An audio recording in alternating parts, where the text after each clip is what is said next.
Hello friends, welcome to our YouTube channel. तो इस video में हम लोग देखेंगे यूपीएससी सिविल सर्विसेज के जीएस 1 पेपर 2014 के बारे में।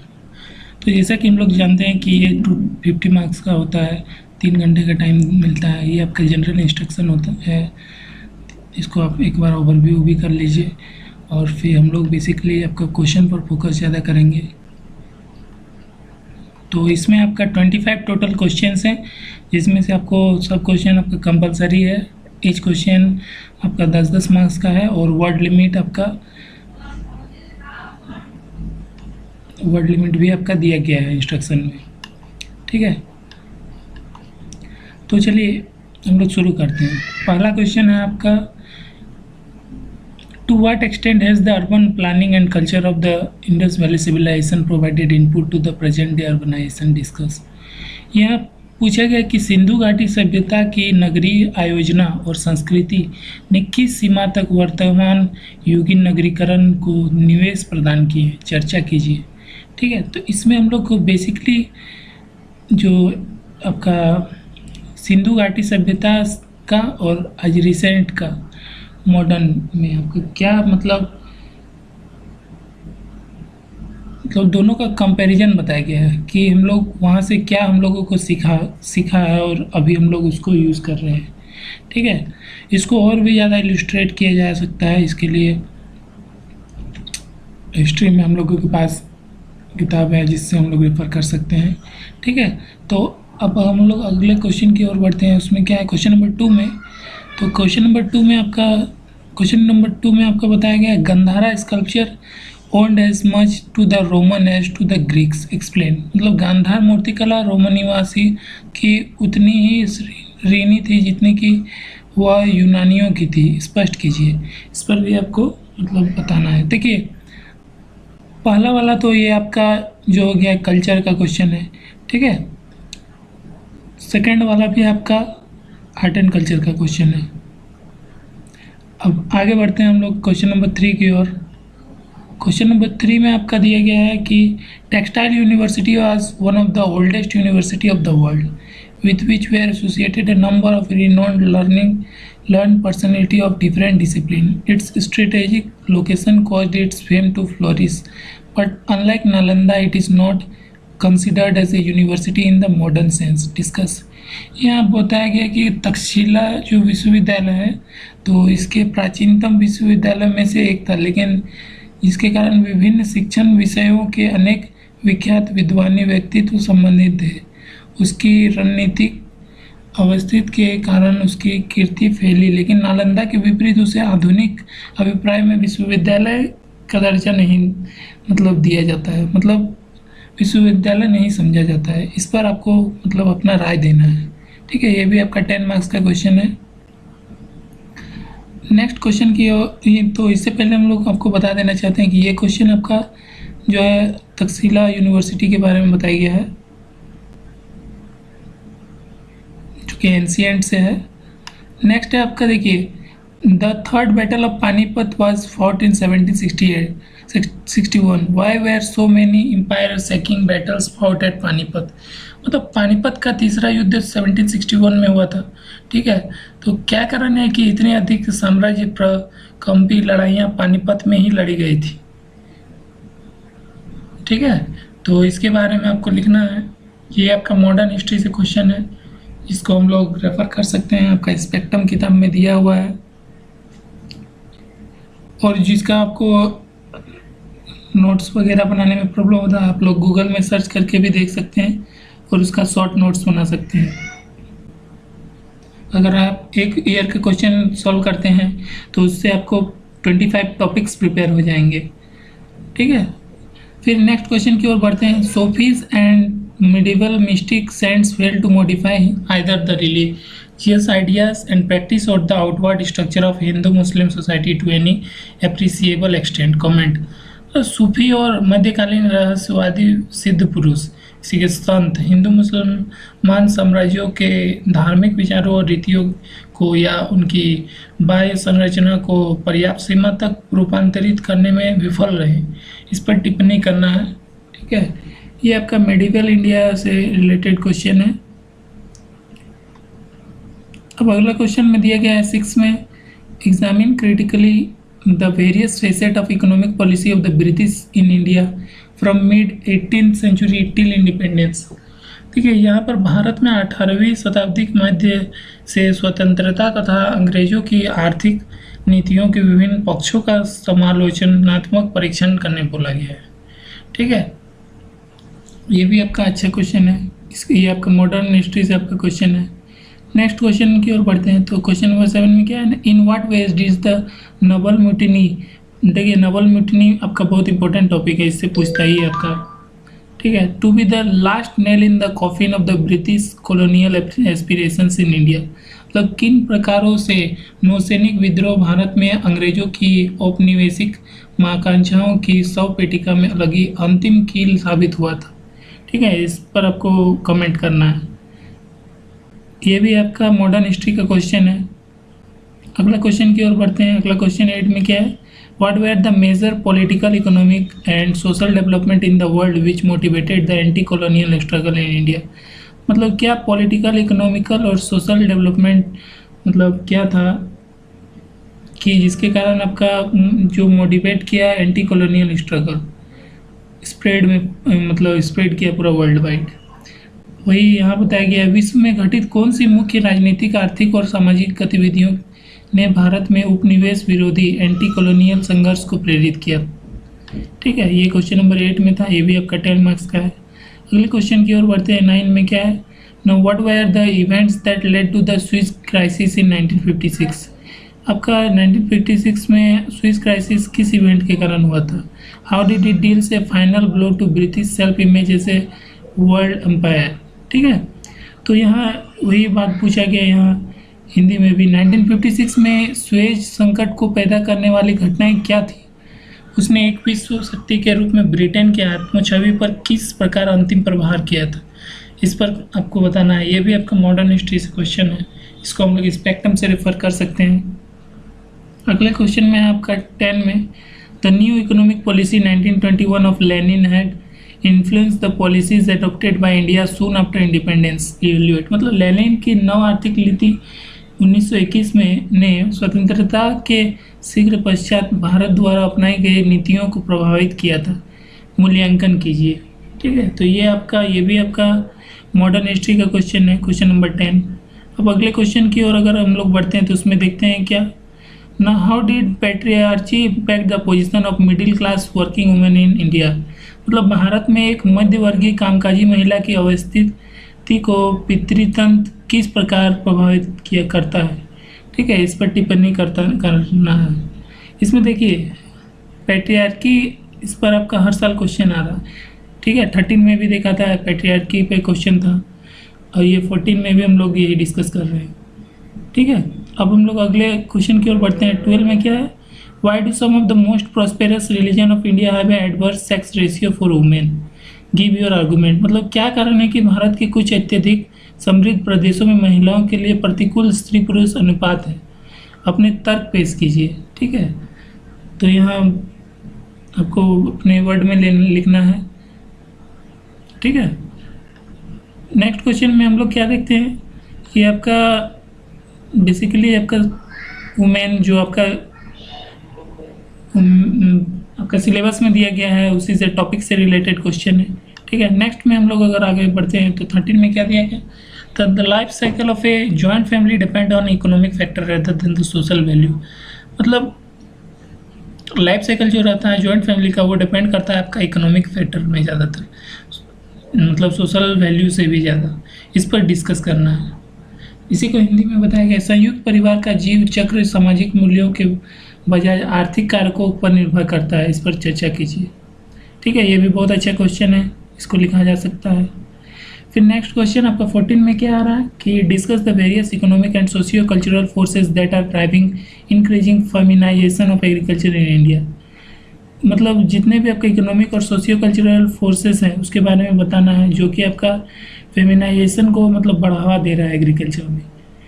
ऐसे विभिन्न आर्थिक और सामाजिक सांस्कृतिक बलों पर चर्चा करने बोला गया जो भारत में कृषि के बढ़ते हुए महिलाकरण को प्रेरित कर रहे हैं। नेक्स्ट क्वेश्चन में क्या आ रहा है ना, how do the Indian debate on secularism different from the debates in the west. मतलब धर्मनिरपेक्षता पर भारतीय वाद विवाद पश्चिम में वाद विवाद से किस प्रकार भिन्न है, इस पर आपको टिप्पणी करना है। ये भी बहुत अच्छा क्वेश्चन है। नेक्स्ट क्वेश्चन की ओर अगर बढ़ते हैं 16 में क्या है, तो most of the unusual climate happening are explained as the outcome of the El Nino effect, do you agree. ये क्लाइमेट पे बेस्ड क्वेश्चन है आपका कि असामान्य जलवायु घटनाओं में से अधिकांश एल नीनो प्रभाव के परिणाम के तौर पर स्पष्ट की जाती है। क्या आप इस पर सहमत है, इस पर आपको लिखना है, ठीक है। तो ये भी आपका अच्छा अपना अपना वर्ड में लिखा जा सकता है, ठीक है। जो आपको नया टर्म लगे उसको आप क्या कीजिएगा ना, गूगल में सर्च कीजिएगा और उस पर आप उसका शॉर्ट नोट्स बनाइएगा कि ताकि वो टॉपिक आपको उस टॉपिक के बारे में आपको जानकारी हो जाएगा। फिर अगले क्वेश्चन 17 में क्या है, why are the world's hold form mountain system located along the margin of continents. देखिए ज्योग्राफी का क्वेश्चन है। Bring out the association between the global distribution of fold mountain and the earthquake and volcano. यह पूछा गया है कि world's fold mountain system जो है वो लोकेटेड करते हैं कहाँ, कि कॉन्टिनेंट के मार्जिन पर, ठीक है। अब आगे क्या बोला गया है कि bring out the association between the global distribution of fold mountain and the earthquakes and volcano, ठीक है। इसी को हिंदी में भी आपको बताया गया है कि क्या कारण है कि संसार का वलित पर्वत आपका जो है फोल्डेड माउंटेन तत्र महाद्वीपों के सीमांतों के साथ साथ अवस्थित है। वलित पर्वतों के वैश्विक वितरण और भूकंपों एवं ज्वालामुखियों के बीच साहचर्य को उजागर कीजिए, ठीक है। तो ये भी आपका ज्योग्राफी से क्वेश्चन हो गया। अब अगले क्वेश्चन की ओर बढ़ते हैं तो उसमें देखेंगे क्या 18 में, explain the formation of thousands of island in Indonesian and Philippines archipelagos, ठीक है। ये हजारों आपका आइलैंड इंडोनेशिया और फिलीपींस में फॉर्मेशन का बारे में पूछा गया है, ठीक है। इंडोनेशियाई और फिलीपीनी द्वीप समूहों में हजारों द्वीपों के विचरण की व्याख्या कीजिए। अगला क्वेश्चन की ओर अगर हम लोग बढ़ते हैं उसमें क्या है, tropical cyclone are largely confined to the South China Sea, Bay of Bengal and Gulf of Mexico, why, ठीक है। ट्रॉपिकल साइक्लोन जो है वो आपका ज़्यादातर की कहाँ होते हैं, साउथ चाइना सी में या बे ऑफ बंगाल या गल्फ ऑफ मैक्सिको में होते हैं, ऐसा क्यों, इस पर आपको टिप्पणी करना है, ठीक है। तो सिंपली आप लोगों को जैसा भी बताया गया कि गूगल में सर्च कीजिएगा और इसका शॉर्ट नोट्स तैयार कर लीजिएगा, इससे आपको आइडिया आ जाएगा। अगले क्वेश्चन की ओर अगर पढ़ते हैं, ठीक है, ये भी आपको 19 में जो था वो भी आपका अच्छा क्वेश्चन है। 20 में अगर हम लोग देखते हैं यहाँ क्या बताएगा ना, bring out the relationship between the shrinking Himalayan glacier and the symptom of climate change in the Indian सब कॉन्टिनेंट। मतलब आपका हिमालयन का जो ग्लेशियर है वो श्रिंक कर रहा है धीरे धीरे, और क्लाइमेट चेंज का सिम्टम, ठीक है, इंडियन सब कॉन्टिनेंट में, इन दोनों के बीच में आपका रिलेशनशिप के बारे में पूछा गया है। तो भारतीय, इसी को हिंदी में बताया गया है, भारतीय उपमहाद्वीपों में घटती हुई हिमालय हिम नदियों और जलवायु परिवर्तन के लक्षणों के बीच संबंध उजागर कीजिए, ठीक है। ये आपका ज्योग्राफी का क्वेश्चन हो गया ये भी। अगले क्वेश्चन में आपका 21 में, whereas the British planter had deployed the gardens all along the Shivalik and lesser Himalayan from Assam to Himachal Pradesh, in effect they did not succeed beyond the Darjeeling area, explain, ठीक है। जबकि अंग्रेज बागान मालिकों ने असम में हिमाचल प्रदेश तथा शिवालिक पर्वतमाला और निम्न हिमालय के साथ साथ चाय बागान विकसित किए थे, परिणाम में वे दार्जिलिंग क्षेत्र में बाहर सफल नहीं हुए। इस पर आपको एक्सप्लेन करना है, ठीक है। ये भी आपका अच्छा क्वेश्चन है। अगले क्वेश्चन की ओर बढ़ते हैं तो 22 में क्या है ना, why did the green revolution in India virtually bypass the eastern region despite fertile soil and good availability of water. क्या कारण है कि भारत में हरित क्रांति पूर्वी प्रदेश में उर्वरक मृदा और जल की बढ़िया उपलब्धता के बावजूद असलियत में उससे बचकर आगे निकल गई, ठीक है। इस पर टिप्पणी करना है।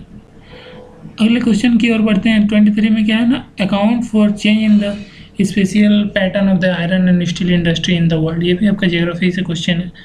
इसमें आपका विश्व में लौह एवं इस्पात उद्योग के स्थानिक प्रतिरूप में परिवर्तन का विवरण देने बोल रहा है, ठीक है। अगले क्वेश्चन में आपका क्या है 24 में, 24 में पूछा गया कि critically evaluate the various resources of the oceans which can be harnessed to meet the resource crisis in the world. तो विश्व के संसाधन संकट में निपटने के लिए महासागरों के विभिन्न संसाधनों जिनका उपयोग किया जा सकता है का आलोचनात्मक मूल्यांकन करने बोला जा रहा है। अब अगर हम लोग 25 में आगे बढ़ते हैं तो 25 में क्या है ना, how did India see its place in the economic space of rising natural resources rich Africa.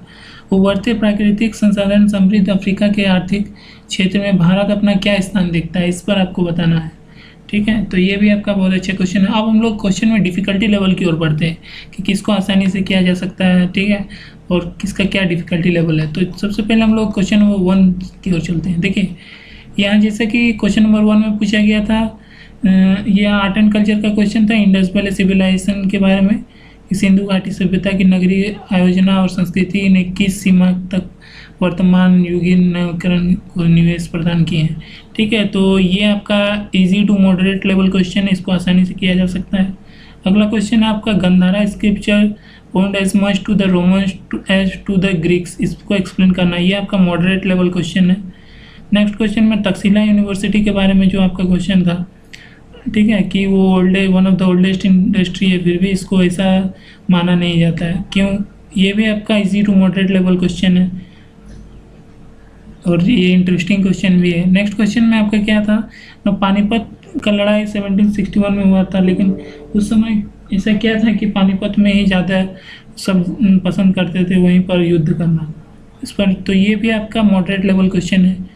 Next आपका सूफी और मेडिवल माइस्टिक सेंट के बारे में हिंदू मुस्लिम सोसाइटी को के बारे में जो पूछा गया था, ये भी आपका easy to moderate level question है और अच्छा क्वेश्चन है। नेक्स्ट क्वेश्चन में आपका 6 में क्या था ना, various facet of economic policy of British India के बारे में मिड 18th सेंचुरी में पूछा गया, ये आपका मॉडरेट लेवल क्वेश्चन है। नेक्स्ट क्वेश्चन में in what ways did the naval mutiny, ये आपका easy to moderate level question है, ये बार बार पूछता है। नेक्स्ट में आपका है पॉलिटिकल इकोनॉमिकल सोशल डेवलपमेंट क्या क्या हुआ था, एंटी कॉलोनियल स्ट्रगल, इसके बारे में, ये आपका मॉडरेट लेवल क्वेश्चन है ये। नेक्स्ट क्वेश्चन में what were the events that led to the Suez canal crisis, किस लिए हुआ था, ये आपका मॉडरेट लेवल क्वेश्चन ये भी है। नेक्स्ट में आपका इकोनॉमिक पॉलिसी 1921 लेनिन का, ये भी आपका मॉडरेट लेवल क्वेश्चन है। नेक्स्ट में patriarchy impact of position of middle class working women in India, ये आपका इजी क्वेश्चन है। Next question, why do some of the most prestigious religion of India have an adverse sex ratio for women, ये भी आपका easy question है। Next question है आपका, the life cycle of joint family depends on economic factor rather than social value, ये भी आपका easy question है, किया जा सकता है आसानी से। Discuss the various economic social cultural forces that are driving increasing feminisation of agriculture in India, ये आपका मॉडरेट लेवल क्वेश्चन है। नेक्स्ट क्वेश्चन आपका था, how did Indian debates on secularism differ from the debate on the West, ये भी आपका easy question है। Next question में आपका एल नीनो इफेक्ट, ये आपका मॉडरेट लेवल का क्वेश्चन है। नेक्स्ट क्वेश्चन था वर्ड्स फोल्ड माउंटेन, ये भी आपका moderate to high level question है। नेक्स्ट में 18 में था 1000 of island Indonesian and Philippine, इसके बारे में जो था ये आपका मॉडरेट लेवल क्वेश्चन है। नेक्स्ट आपका था tropical cyclone are largely confined to South China Sea, Bay of Bengal and Gulf of Mexico, why, ये मॉडरेट लेवल क्वेश्चन है। नेक्स्ट में था आपका bring out the relationship between the shrinking Himalayan glacier, ये भी आपका moderate to high level question है।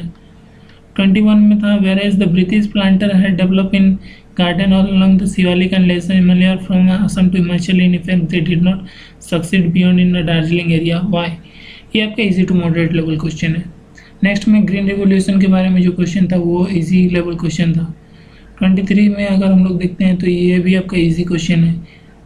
फिर 24 में आपका critically evaluate the various resource of ocean that can be harnessed, ये भी इजी क्वेश्चन है, इसको आसानी से किया जा सकता है। और नेक्स्ट 25 लास्ट क्वेश्चन जो था, इसमें भी राइजिंग नेचुरल रिसोर्सेज इसके बारे में जो पूछा गया था, ये भी बहुत अच्छा क्वेश्चन है, इसको ये इजी क्वेश्चन है। ठीक है, तो ये आपका 2014 का GS1 का पेपर हो गया। ये ओवरऑल अगर हम लोग कंसिडर करें तो इसमें से 50% क्वेश्चन आपका इजी लेवल के थे और रेस्ट जो थे उसमें से आपका 40% आपका मॉडरेट था और 10% ही टफ क्वेश्चन था। होप आप लोगों को ये वीडियो अच्छा लगा होगा। Please like share and subscribe to our YouTube channel for latest update. Thanks for watching the video.